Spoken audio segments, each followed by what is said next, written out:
Development, regulation, use and management of the nuclear weapons, यानी परमाणु अस्त्रों का विकास, नियमन, उपयोग व प्रयोग का प्रबंध, ये न्यूक्लियर पॉलिसीज होती है। यानी अगर कोई पूछे कि what is the nuclear policy, तो न्यूक्लियर पॉलिसी क्या है? न्यूक्लियर पॉलिसी है परमाणु अस्त्रों का विकास, ठीक, उसका प्रयोग, उसका नियमन, मीन्स रेगुलेशन कैसे होगा, और उसका मैनेजमेंट।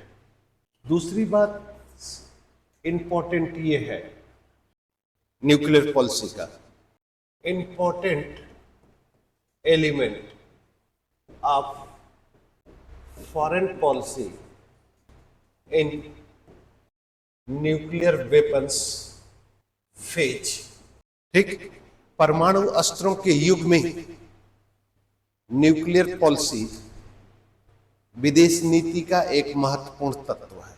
समझ में आई बात? परमाणु अस्त्रों के युग में परमाणु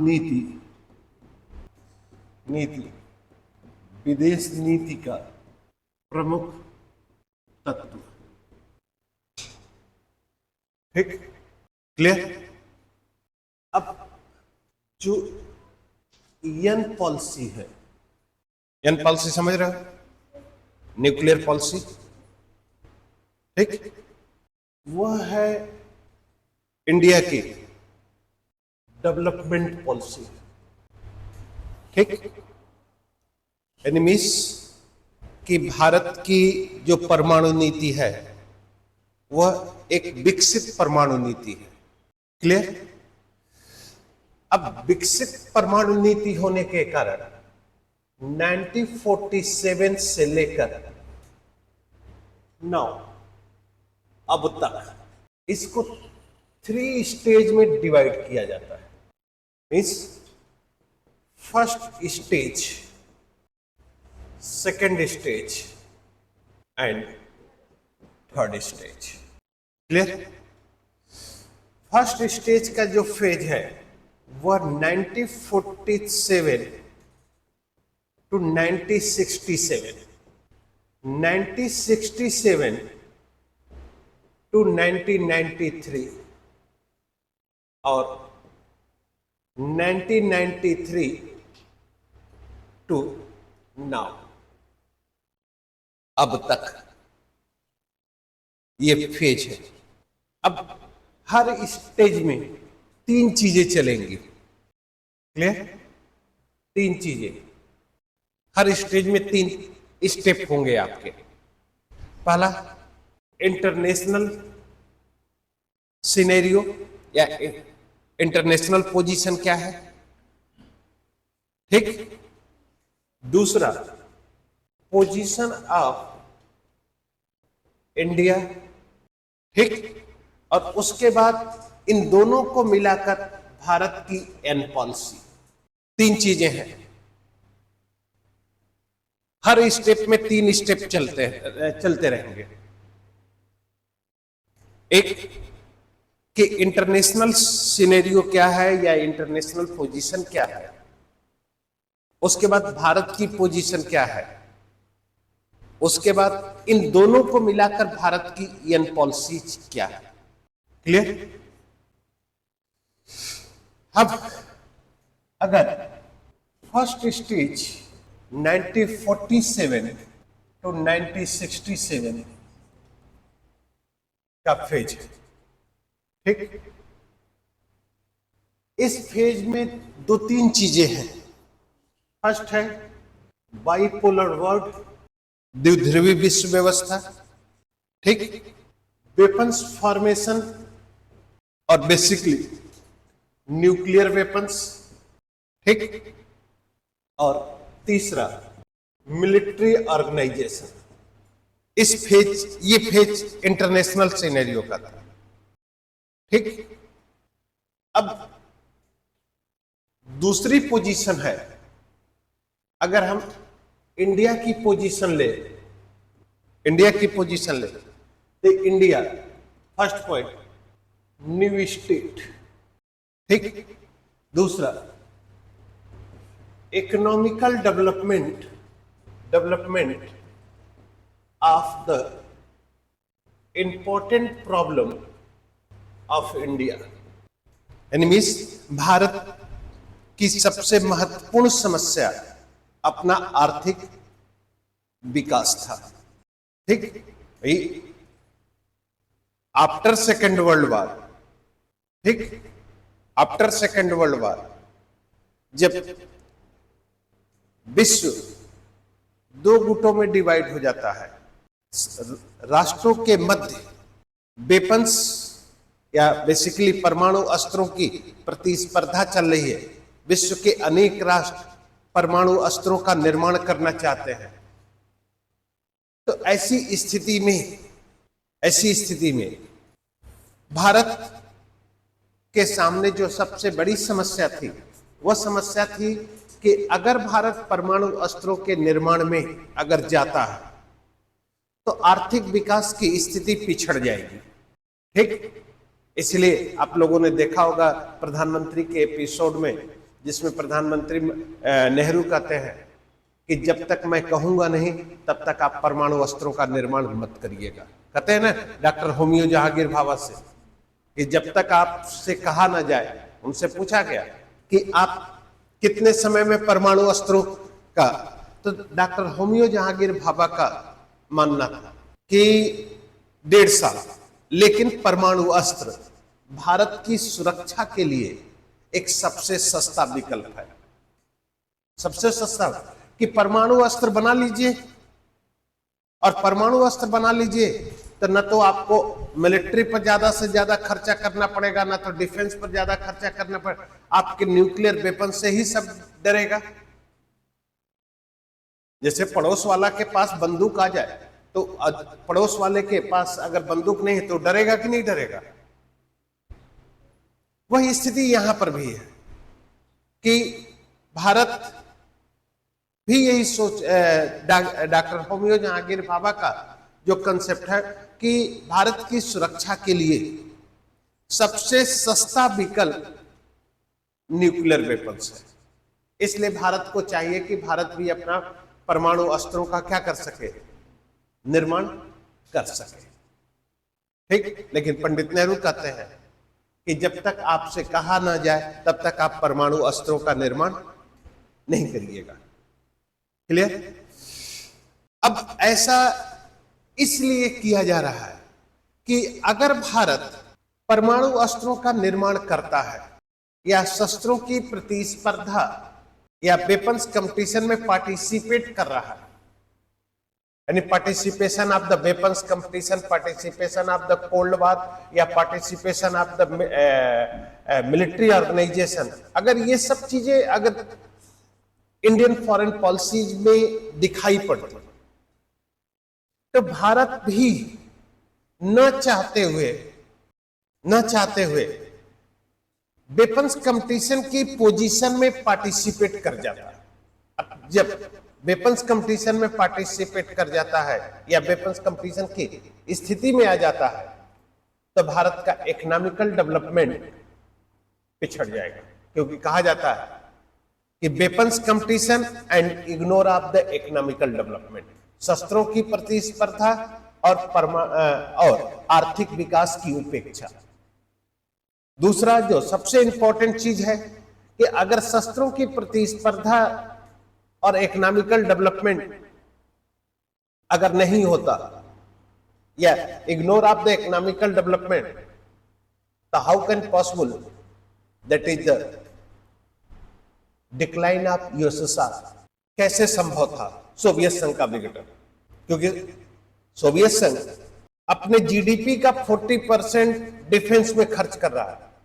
तो अगर जीडीपी का 40% डिफेंस में खर्च कर रहा है तो इस स्थिति में ignore of the economical development, result क्या निकला कि 1988 1990 तक जाते जाते या 91 तक जाते जाते सोवियत संघ का विघटन हो गया, डिक्लाइन ऑफ द यूएसएसआर। और अगर डिक्लाइन हो गया यूएसएसआर का पोजीशन गिर गई तो इस स्थिति में, इस सिचुएशन में पोजीशन क्या है? तो आर्थिक विकास की उपेक्षा, भारत के सामने सबसे मेजर प्रॉब्लम क्या है कि लंबे समय तक उपनिवेशवाद या इंपीरियलिज्म का शिकार होने के कारण, लंबे समय तक शिकार होने के कारण भारत के समक्ष सबसे बड़ी चुनौती क्या है कि भारत उपनिवेशवाद के चंगुल से जब मुक्त होता है तो आर्थिक दृष्टि से एक भिखारी राष्ट्र है। इसलिए भारत के समक्ष सबसे बड़ी चुनौती क्या था? अपना इकोनॉमिकल डेवलपमेंट। और इकोनॉमिकल डेवलपमेंट के लिए भारत को चाहिए थी पूंजी यानी कैपिटल एंड टेक्नोलॉजी। ये दोनों चीजें नहीं है भारत के पास, न तो कैपिटल है और न ही टेक्नोलॉजी है। कैपिटल और टेक्नोलॉजी चाहे तो अमेरिका से ले चाहे सोवियत संघ से ले, और दोनों कोल्ड वॉर में पार्टिसिपेट कर रहे हैं। इसलिए भारत की सोच क्या थी? I am no participation of group politics. मैं गुटी राजनीति में पार्टिसिपेट करूंगा ही नहीं, मैं गुटी राजनीति में पार्टिसिपेट नहीं करूंगा। एंड नेम बेस यानी गुट निरपेक्षता के आधार पर हम अपनी विदेश नीति का निर्माण करेंगे। तो गुट निरपेक्षता के आधार पर अगर हम अपनी विदेश नीति का निर्माण करेंगे, हम गुट निरपेक्षता, तो हम ग्रुप पॉलिटिक्स में नहीं पार्टिसिपेट करेंगे, हमारी पॉलिटिकल लिबर्टी सिक्योर होगी, सॉवरेन पोजीशन बनी रहेगी। तो ये सब स्थितियां या ये सब जो सिचुएशन है, इन सभी स्थितियों को लेकर या इन सभी स्थितियों के आधार पर ये कहा जाए तो भारत की स्थिति या भारत की जो सिचुएशन है वह अपने आप में डिफाइन हो जा रही है। क्लियर? तो कई चीजें हैं, कई सिचुएशन है, और कई सिचुएशन के कारण यहां पर भारत की जो पॉलिसीज है, यहां पर पॉलिसीज वह है डिसआर्मामेंट का, यानी बीस जो न्यूक्लियर पॉलिसी है वह निशस्त्रीकरण की है। यानी फर्स्ट स्टेज में भारत ने कहा कि हम भारत परमाणु अस्त्रों को निर्माण नहीं करेगा और विश्व से परमाणु अस्त्रों को समाप्त करने का प्रयास करेगा। आप यही देखिए foreign policy, Indian foreign policy का निर्माण जो पंडित नेहरू के नेतृत्व में किया गया, उसमें उस नेतृत्व में जो प्रिंसिपल है एक डिसआर्मामेंट की पॉलिसी है कि नहीं है? अरे international peace, Panchsheel, NAM, faith of UNO, disarmament, imperialism, racism का क्रिटिसिज्म है और एफ्रो एशियन यूनिटी है। तो डिसआर्मामेंट की पॉलिसीज में एक बेसिकली न्यूक्लियर, क्योंकि भारत का दृष्टिकोण क्या था? भारत का दृष्टिकोण यह था कि न्यूक्लियर वेपन्स हमेशा मानवता के लिए घातक है। क्यों? क्योंकि 1945 में जब न्यूक्लियर वेपन्स का नागासाकी और हिरोशिमा पर यूज किया गया तो उस यूज का इंपैक्ट संपूर्ण विश्व को दिखा, और उसी के बाद यह प्रयास किया गया कि अगर थर्ड वर्ल्ड वॉर होता है और वह थर्ड वर्ल्ड वॉर अगर हो रहा है तो उस थर्ड वर्ल्ड वॉर में न्यूक्लियर वेपन्स का यूटिलाइजेशन बहुत होगा, तो संपूर्ण मानवता खत्म हो जाएगी।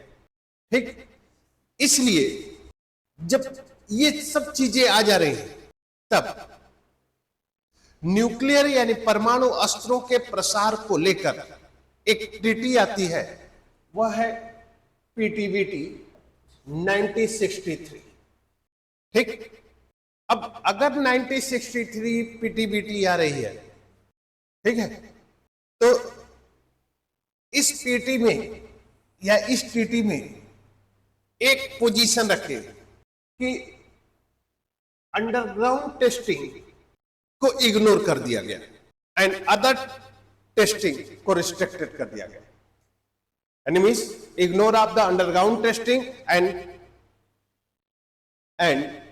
रिस्ट्रिक्टेड ऑफ ऑल टेस्टिंग, यानी मीन्स पृथ्वी पर, आकाश में, जल में या कहीं पर भी सभी टेस्टिंग। इसलिए अगर आपसे पूछा जाए, आपसे कहा जाता है कि भारत जब भी क्यों सवाल क्वेश्चन खड़ा हुआ ना 1998 को लेकर कि भारत एक विशाल भौगोलिक क्षेत्र है, लार्ज जियोग्राफिकल एरिया, कहीं पर भी न्यूक्लियर टेस्ट कर सकता है और कहीं पर भी न्यूक्लियर टेस्ट करने के लिए अगर कैपेबल है तो अमेरिकी सैटेलाइट केवल पोखरण रेंज में ही क्यों टहल रही है? क्योंकि अंडरग्राउंड टेस्टिंग के लिए जो सुटेबल जियोग्राफिकल एरिया होता है, भौगोलिक एरिया, वो पोखरण रेंज है। इसलिए अमेरिका को भी मालूम है, अमेरिका भी जान रहा है कि भारत जब भी टेस्टिंग करेगा वो अंडरग्राउंड टेस्टिंग करेगा। क्यों? क्योंकि पीटीबीटी पर भारत सिग्नेचर किया है और पीटीबीटी पर अगर भारत सिग्नेचर किया गया है और पीटीबीटी के सिग्नेचर करने के बाद अगर पीटीबीटी पर सिग्नेचर किया और पीटीबीटी का जो पॉलिसीज है कि अंडरग्राउंड टेस्टिंग को इग्नोर कर दिया गया और अदर टेस्टिंग को रिस्ट्रिक्टेड कर दिया गया, इसका मतलब कि भारत जब भी टेस्ट करेगा वो कैसे करेगा? अंडरग्राउंड टेस्टिंग करेगा और अंडरग्राउंड टेस्टिंग का एरिया कहां है? पोखरण। तो भारत जब भी टेस्टिंग करेगा वो कहां करेगा? पोखरण। इसलिए अमेरिकी सैटेलाइट भारत के न्यूक्लियर प्लान को या न्यूक्लियर वेपन्स के प्रोजेक्ट को एग्जामिन करने के लिए वो पोखरण रेंज पर अपनी सैटेलाइट को बैठा देता है। ठीक। अब क्वेश्चन खड़ा हुआ कि क्या सरकार यानी इंडिपेंडेंट गवर्नमेंट जो थे भारत के इकोनॉमिकल डेवलपमेंट को लेकर सिक्योरिटी को इग्नोर कर गई, यानी मींस कि हम परमाणु अस्त्रों का निर्माण नहीं करेंगे। तो अगर हम परमाणु अस्त्रों का निर्माण नहीं करते हैं, हम परमाणु अस्त्रों को बनाएंगे नहीं, तो इसका मतलब कि क्या भारत सरकार परमाणु अस्त्रों के निर्माण को लेकर भारत की सुरक्षा से समझौता करता है? भारत की जो सरकार है वह सुरक्षा को इंपॉर्टेंस दे रही है, लेकिन भारत की सुरक्षा के लिए कोई खतरा 1963 तक नहीं है, क्योंकि भारत के पड़ोस में किसी भी राष्ट्र के पास न्यूक्लियर वेपन्स नहीं है। इसलिए भारत को लगा कि जब भारत के पड़ोस में किसी भी राष्ट्र के पास न्यूक्लियर वेपन्स नहीं है तो भारत की सुरक्षा के लिए किसी भी प्रकार की कोई प्रॉब्लम नहीं होगी।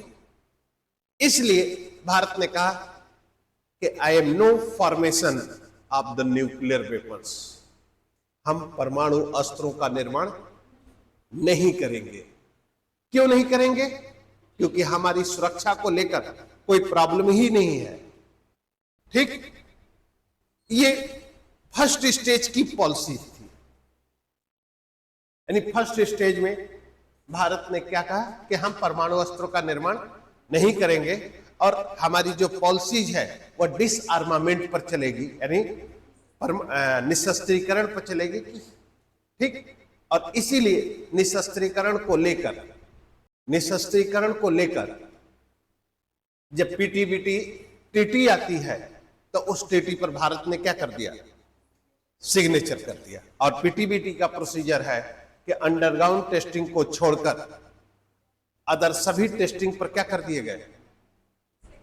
रिस्ट्रिक्शन लगा दिए गए। क्लियर? अब सेकेंड स्टेज आइए। सेकेंड स्टेज या मीन्स द्वितीय चरण 1967 टू 1990। ठीक।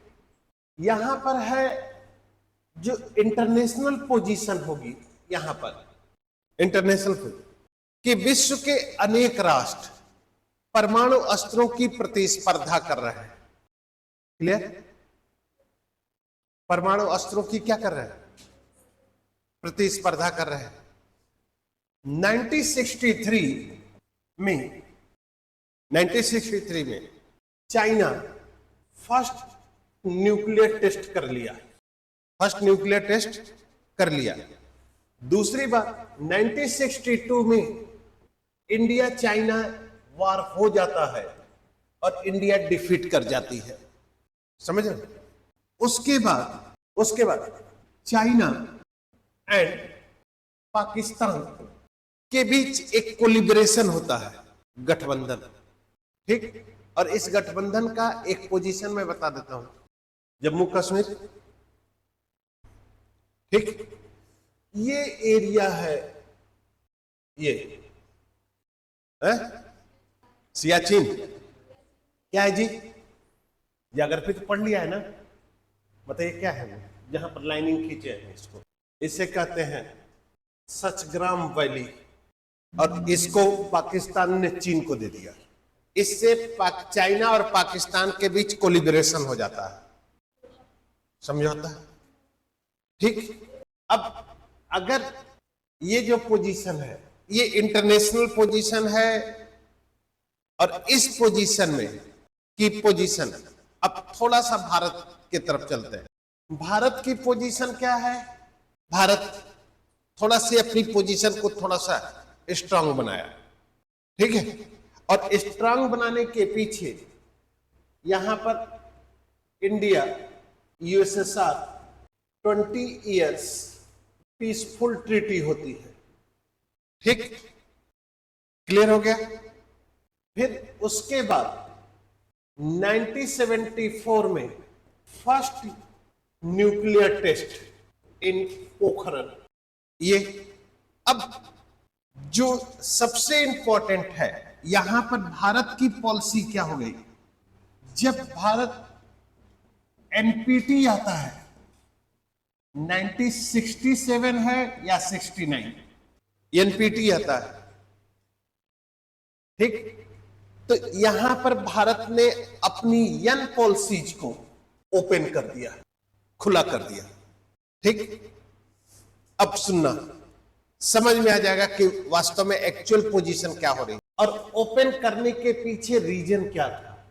एनपीटी का प्रोसीजर है, एनपीटी का, कि इस संधि पर हस्ताक्षर करने वाले राष्ट्र परमाणु अस्त्रों का निर्माण नहीं कर सकेंगे, पहली बात। यानी इस संधि पर हस्ताक्षर करने वाले राष्ट्र परमाणु अस्त्रों का निर्माण नहीं कर सकेंगे। दूसरा, इस संधि पर हस्ताक्षर करने वाले राष्ट्रों को परमाणु तकनीक के शांतिपूर्ण प्रयोग करने का अधिकार होगा। शांतिपूर्ण यानी न्यूक्लियर एनर्जी, ठीक। तीसरी पॉइंट, जिन राष्ट्रों के पास परमाणु अस्त्र है वे राष्ट्र परमाणु विहीन राष्ट्रों को परमाणु अस्त्रों के निर्माण करने में सहायता नहीं देंगे, ठीक। और सबसे इंपॉर्टेंट है, एक अंतर्राष्ट्रीय परमाणु ऊर्जा आयोग की स्थापना की जाएगी जो परमाणु परीक्षणों की देखभाल करेगा। ये 4 पॉइंट रखे गए।